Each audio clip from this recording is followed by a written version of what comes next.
There's never been in the history, I think, I don't know what president, what administration has ever enacted such a significant shift on the U.S. immigration policy as this new administration that's really, like you said, is targeting a broad spectrum of immigrant communities. I mean, from asylum seekers to refugees, undocumented individuals, even humanitarian parole beneficiaries.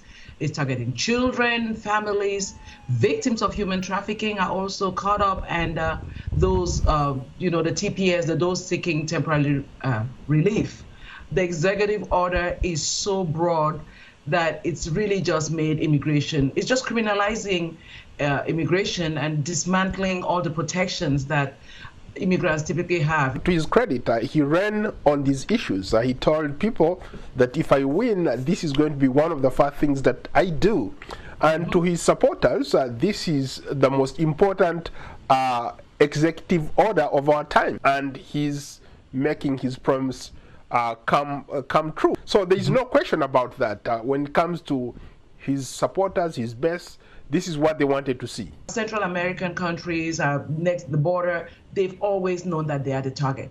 But someone called me who was black and said, oh, African Americans said, I didn't know Africans were affected.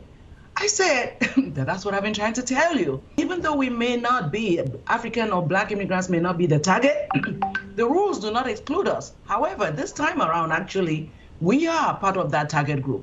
For example, like the birthright citizenship that is being targeted, that's a big one because people don't even understand.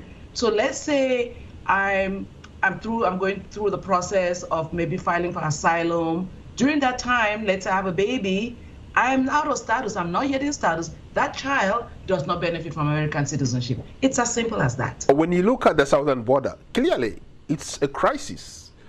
People are coming in droves from all over the world, not just from South America. You have Chinese, you have Africans, you have Asians. Every single person is trying to use the southern border to come to the United States.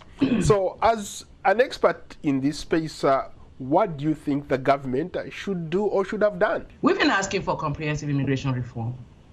That's where the solutions lie.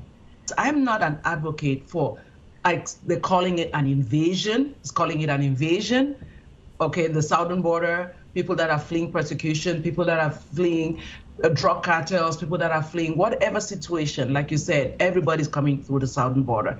Even Africans now somehow are finding themselves on the southern border. You have the Haitians, you have all these people that are coming through the southern border. I'm not for an open border policy, but I'm also for humane treatment of people that are on the border. So, for example, this executive order is going to continue the remain in Mexico policy, which means that people will be stuck on the border, right? They won't be able to come in and get their due process like normally if you're a refugee or you're an asylee, or you just want to get your case heard.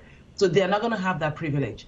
And now it's also doing something where it's like you have to, it's called a third country thing where you're going to have to maybe go to another country before you can come. Like, it's just a mess. I am not for open borders, but I am also not for inhumane treatment of people that are simply fleeing turmoil and all the atrocities that you can happen.